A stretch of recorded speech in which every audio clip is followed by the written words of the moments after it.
What's going on, everybody? We are live here this afternoon or this morning where my guest is.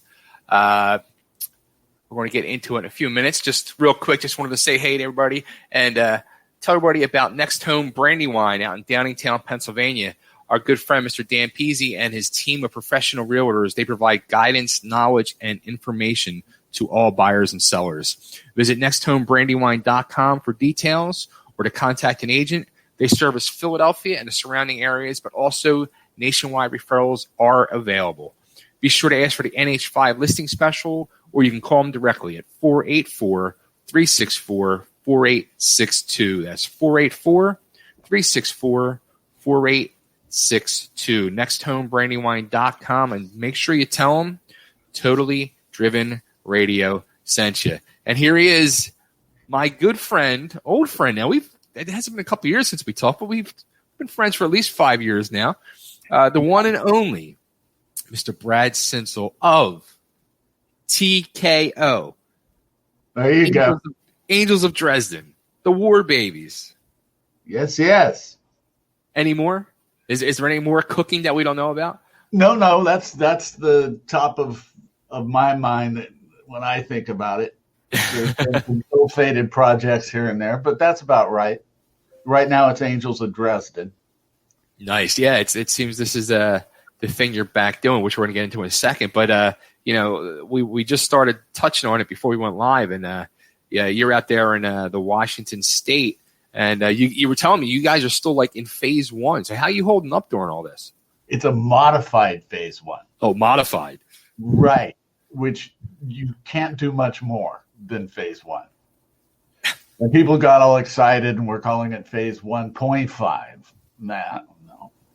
The health officer corrected us. It is not 1.5. It is a modified phase one. Wow. So, now, I saw in one of your videos when you were talking about the new Angels of Dresden single that basically like you haven't been out for like 6 weeks. I mean, is that true? That's very true. That's very true. I did take a trip over to Seattle to visit my son. He was north of Seattle, and they were in a phase two. Wow. And that was like Disneyland. I got to go to a restaurant, I felt like I was doing something wrong. You know what? The other day, like here, I'm here in Nashville now, and the other day we stopped at a restaurant, and there was so many people there. It was like so overcrowded, and nobody, like no mask, no nothing. We were like all bugged out. Like we left. I was like freaked out. Like it just seemed like a total weird scene going on. I'm about 5 hours from the Idaho border, and people are fleeing to Idaho because they're opened up. Wow. It's like going to another planet. People might say that about Idaho regardless. A lot of people from LA are fleeing to Idaho, I noticed. I talked to one band, I guess might be about 2 months ago now, and they were in LA, but they said at that point Texas had reopened, so they were going to relocate to Texas for a month so they can play some shows. Yeah, that makes sense. I'd move to Idaho, but it's too damn cold in the winter. So it's kind of a thing. What do you want? Do you want the cold or do you want the rain of Washington? Well, actually, I'm in Yakima, Washington. So it's in the center of the state, past the Cascade Mountain Range, and that blocks all the rain. So we have over 300 days of sunshine. Today, it's 102. Holy crap. Yeah. It's probably raining in Seattle, amongst other things. Right. So Angels of Dresden, they're back on the map. You haven't done it in a few years, and it sounds like the whole pandemic kind of brought this whole thing back together. Well, Angels of Dresden, for those that don't know, AOD is the acronym, is comprised of a rolling lineup, whoever's available, or whoever fits whatever song that comes from Bryn Arns and myself, Bryn from Flip and Oddfathers. And now Carl's on board. But it started at the beginning of the lockdown. It took about 2 weeks of me locked in my house, not bathing. Totally in my pajamas 24/7. And I finally got really disgusted. And Bren was sending me riffs, and I was so down and out over the whole thing that I was like, go away, I don't want to do anything. And then I realized I'd been 14 days in my pajamas. And I went, that's a cool fucking line right there. So I grabbed the riff he was working on, called him. I said, let's start this. So it just is it's not really political. Well, Lord knows I would like to be, but we'll leave that. What it is, it's kind of a running diary of events, and it features all the fear, anxiety, and the hope of where things could go. So, well, where are you hoping they could go? Open up the doors and let the sun shine in. How about that? Time to smile. So, being that flights were iffy and everybody was in various stages of lockdown, studios were not happening. We just did the whole thing remote. Carl Kennedy. Yeah, of course. Yeah. He has his home studio. Bryn has his. I have mine. Bassist Chris Barato on this one has his. And we had Charlie Farron from the Joe Perry Project, lead singer, singing my backups. I kind of felt that was like Lemmy and Pavarotti, me being Lemmy.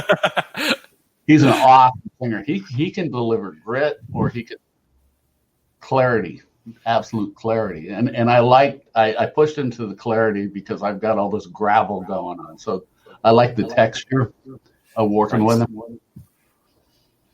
Now, did you work with like a lot of those guys before on the previous Angels of Dresden, or previous? As I said, it's a rolling lineup. So Doomsday, we had Steve Gaynor, who's a session guy in Los Angeles, and I brought on Mike McCready from Pearl Jam, and man, we got some streams out of that.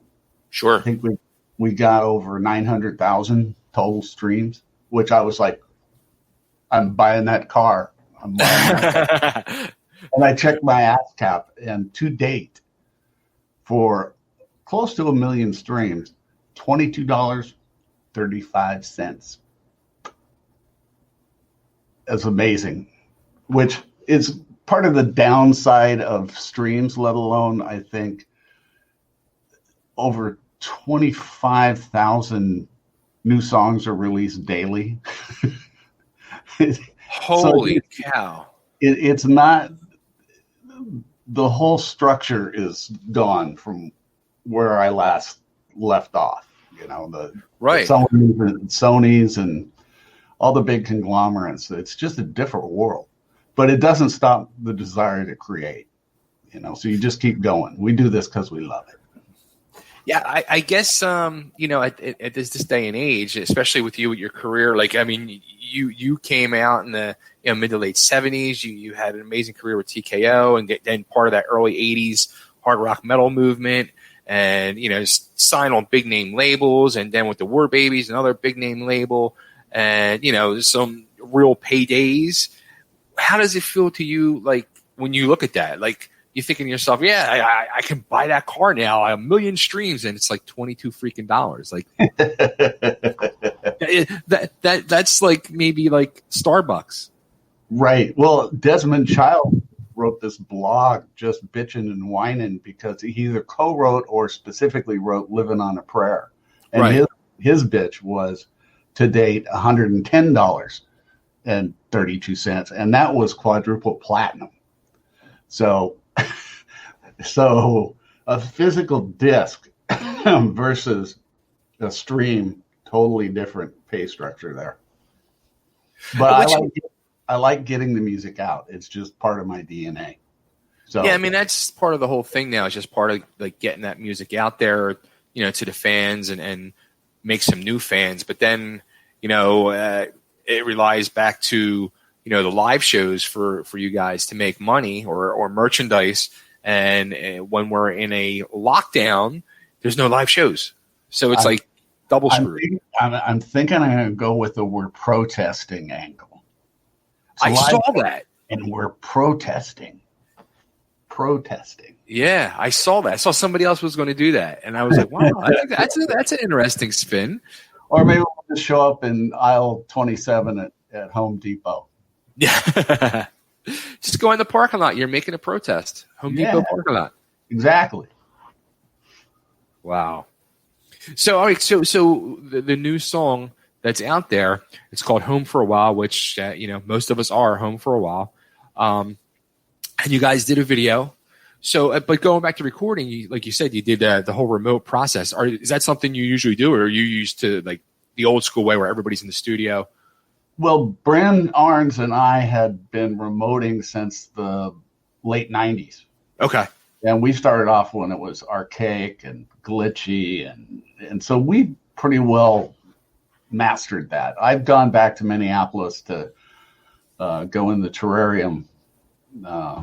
That's a studio in Minneapolis that Bryn and I used a few times and had great luck there.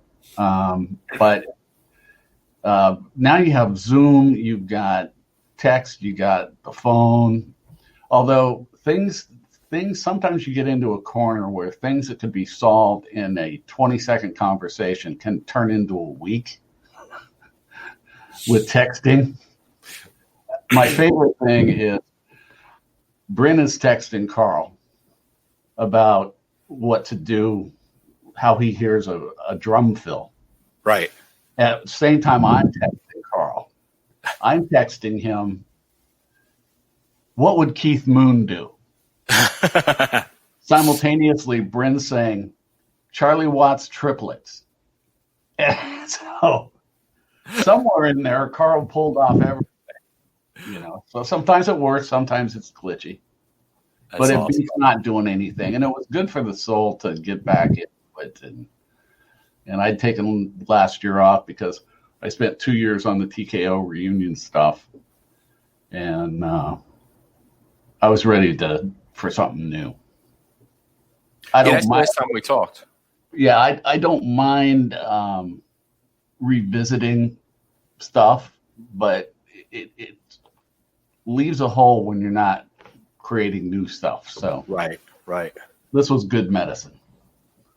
So when you guys first started creating this, I guess you thought to yourself instantly for Angels of Dresden, you didn't even consider TKO for new music right now, or? No, I think I'm taking a break from that because it just, I spent 2 years. We went out and did some dates and had great fun with that, but I don't like getting stuck back in 1985, Right. Fun to visit, but I got to keep moving forward. So how about, is this that same feeling with the War Babies? Because I saw people were asking you about, I guess, like 30 or 35 year since the album came out. It'll be 2021 is the 30th anniversary. And I brought Tommy, the guitar player, out for the 40th anniversary of TKO. And he played on a TKO song, and we did Blue Tomorrow, which was an MTV Minute Wonder. And there'd been animosity in War Babies. It was one of the last great American rock bands. Tons of fist fights, that kind of stuff. Wow. Traffic tickets. Okay. But Tommy and I just picked up in a good place. And so we've been talking about that. But I think I mentioned in video posts that I think Live Nation just blew past 2021, and now they're talking 2022. Right. That's just frightening, Well, Google the other day, they said they're having all their employees are working from home up until summer 2021. Right. And that could change, Yeah. Everything looks different. It does. What are your thoughts on I think Live Nation's doing this. I saw they just announced back in Philly they're doing this. In the parking lots of the stadiums, they're going to do drive-in concerts. Yeah, I saw that.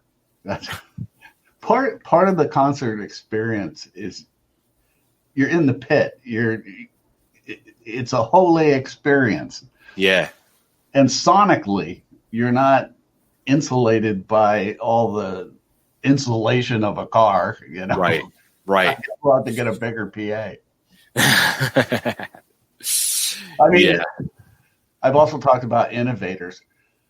You get the conglomerates like Live Nation that just, it's business, and right. I'm not seeing much innovation there. And I think the independent small guy might come up with the answer. I'm hopeful for that. We'll get working on it. Come on now. Yeah, I'm not that guy. We're going to put it in your hands. That guy can call me when he puts it together. He'll shoot you a text. He'll text you, Carl, and Brennan, and have you, the three is put it together. Yeah. So I might take up a residency in Idaho. There you go. So you guys, you guys did a video for Home for a while too, which was, like the remote video of everybody in their locations. Yeah, which was kind of fun.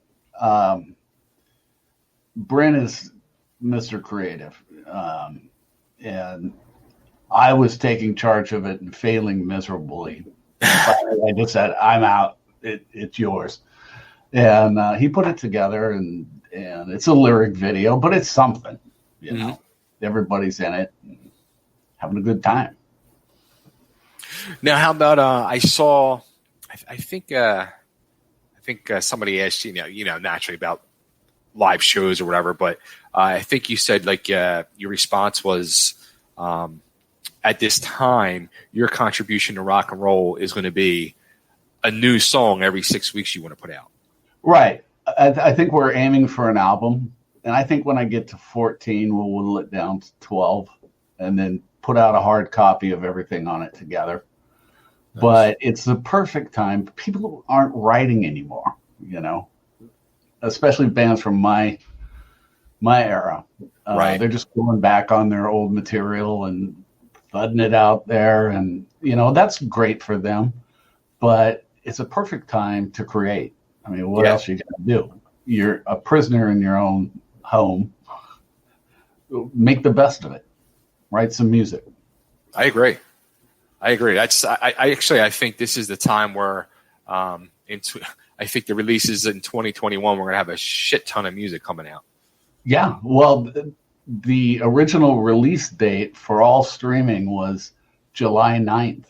And our label was CCing us on all the back and forth talk about where's the tune.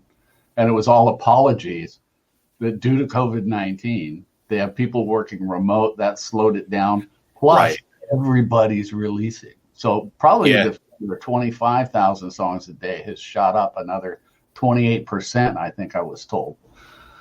So you got to hold it pretty loud to get heard over the maddening crowd. I just like the thought of that is kind of frightening. That much music being put out a day. Right. At least with the record weasels, you had that structure of, they timed when you were coming out. And right. I just feel like as long as it's out there, I'm a happy guy. And it used to be the record weasels taking my money. Now it's the streaming people are taking my money. Somebody's always got their hand in your pocket. Yeah.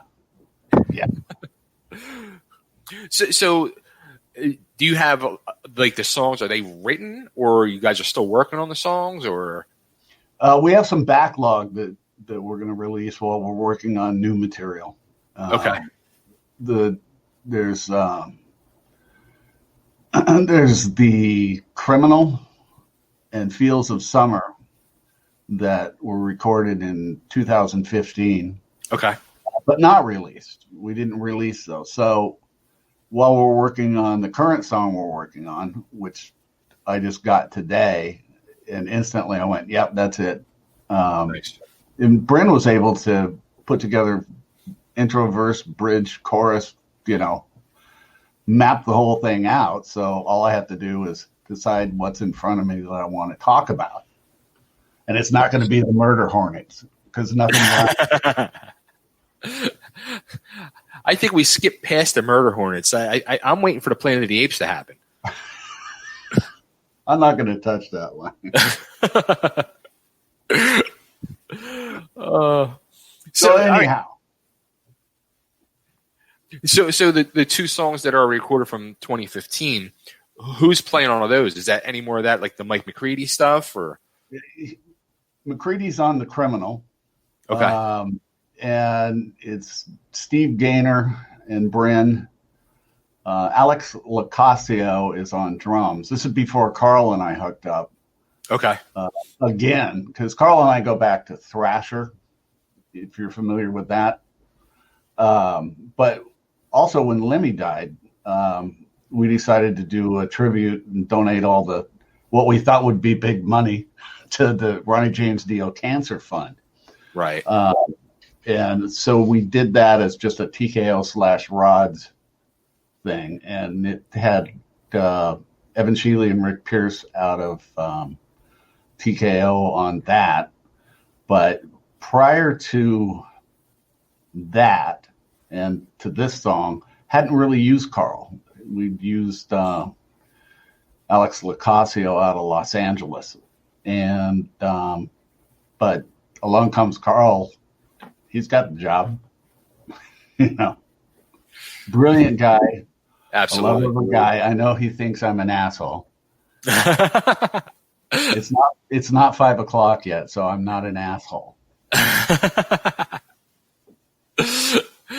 Not even on the East Coast is it 5 o'clock yet. That's funny. So it sounds like from this point now going forward, though, with Angels of Dresden, it sounds like it's a pretty solid lineup. Yeah, we've got a system down to produce. Nice. And relatively easily. And that whole thing about texting can add days into a question being solved. The whole thing with Zoom and FaceTime and what we're doing here right, kind of brings it in that room where you can communicate and not read in, because you can't really hear a tone in a text. And some people assume you're being adversarial. So I had one hiccup, and I won't mention who it was, but I felt horrible in that I think it was Brennan and I were typing back and forth through Gmail. Okay. And we had the guitarist send out his solo, which I knew he could do better, but it was after 5 o'clock, and I think I replied, "I don't know what he's smoking. This sucks." Not realizing with Gmail, I had accidentally replied all in a thread he was in. So I don't type after 5 o'clock. Let's just I don't. That's funny. That's funny. So, will Mike McCready ever appear again, you think, on Angels of Dresden? Well, he's been a fan, and he's played on 2 of the 4. Right. And I've done some work with him for his fundraisers. He was an early fan. I've got 10 years on him. So he was a little kid in this band Shadow in Seattle. And TKO finally was coming back to town headlining. I think it was either the Paramount or the Moore Theater. And as headliners, I mean, we've been out with Heart, Cheap Trick, Van Halen, AC/DC. Right. So we earned the right to headline. And this was like, we can have anybody open we want to. Well, Tony, the guitar player, says, "Let's have Shadow do it." I go, 14 years old. And then I went, exactly, let's do that. And they had a blast. I mean, to be 14 and play a major venue like that was a big thing to them. So Mike and I are close. He's a love of a guy, and I would always ask him to play. Now, will you text or email him after 5 o'clock? Probably not. Probably. Now, were you a fan of the whole Seattle scene going on in the 90s that he was a big part of, blowing up? Well, I was managed by Kelly Curtis Management, who managed Alice in Chains and Mother Love Bone. And then Andrew Wood from Love Bone unfortunately died, and the whole band collapsed. Yeah. And Jeff Ament, the bass player, needed a home, and we were sadly in need of a new bass player in War Baby. So we brought him on the payroll for a half a year. Okay. And so he was sporting the War Babies moniker for 6 months, and then Pearl Jam happened. But when we started, I'd say in '89, we were playing the Central Tavern, which is where Alice in Chains and Love Bone, just all that grunge stuff started there. So we were all brothers at some point. I think then I started going into my divorce, and I was a train wreck kind of guy. And things just, for me, spiraled out of control. I became that guy. And left Curtis Management, took War Babies to Warren Entner from Quiet Riot and various other things. He's big LA management. And we just kind of lost touch. But fast forward into late 2000, I did a project with Stone Gossard. Okay. It was a Hank Williams tribute. It was the Hank Williams Choir. Huh. And I appeared a couple of times live with him, did some recording. And like I said, since then, Mike and I have done various things live together for his fundraiser that he does. And he's played on my stuff. So a few of them I still keep in contact with. Nice. Somebody I became friends with from doing the show over the years was actually Andrew's brother, Kevin, who was amazing guitarist. Yeah. Yeah. Cool. So Angels of Dresden, back to that. You're going to be putting new music out. So are you, like you said, it sounds like what you're going to do is kind of like what sounds like more bands are doing more and more of, where they're putting out like once a month, once every 2 months, putting a bunch of singles out. And then over a course of, 10 to 12, 14 songs, then they're putting a product out. Right. I just, the whole reason I said every 6 weeks, I laid down a personal gauntlet to myself. So if I said it, I got to deliver it. You said it in public. Right. Said it out loud. I've said it a couple times, and I'm saying it again every 6 weeks. So I just shot myself in the foot, but I'm not going on vacation anywhere. True. Not much I am doing, so it gives me a focus. Now is the time. I know I won't back down from that commitment. I just know me. I said it must be true. There you go. And now is the perfect time for you to do it. Yeah, exactly. Nice. So where should we send everybody to hear the song, stream it, possibly buy it? I mean, can they actually buy the single too? I'm being told it's available where all fine streams are found. And I check around. I know it's on iTunes, Amazon Music. I can see it on Spotify. I have Spotify at home, and every time at 5 o'clock, I say, "Play Home for a While" by Angels of Dresden. Sorry, can't find it. Really? Yeah.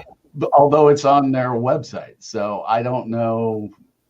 It's too techy, but check whoever your streams are and run a search. It should be up. If it's not, it will be shortly. And everybody should just wherever they're streaming it from, just put it on repeat and, go to sleep for a week and just let it repeat, and let's get it up to 1 million streams to make them another $22. Another 22. I'll get a ride in an Uber. Hey, you might be able to afford the Uber and a Starbucks. I'll take the Uber on tour to Idaho. There you go. But people can keep in touch with us on Facebook. Just type in Angels of Dresden. We're there, and we're updating news daily.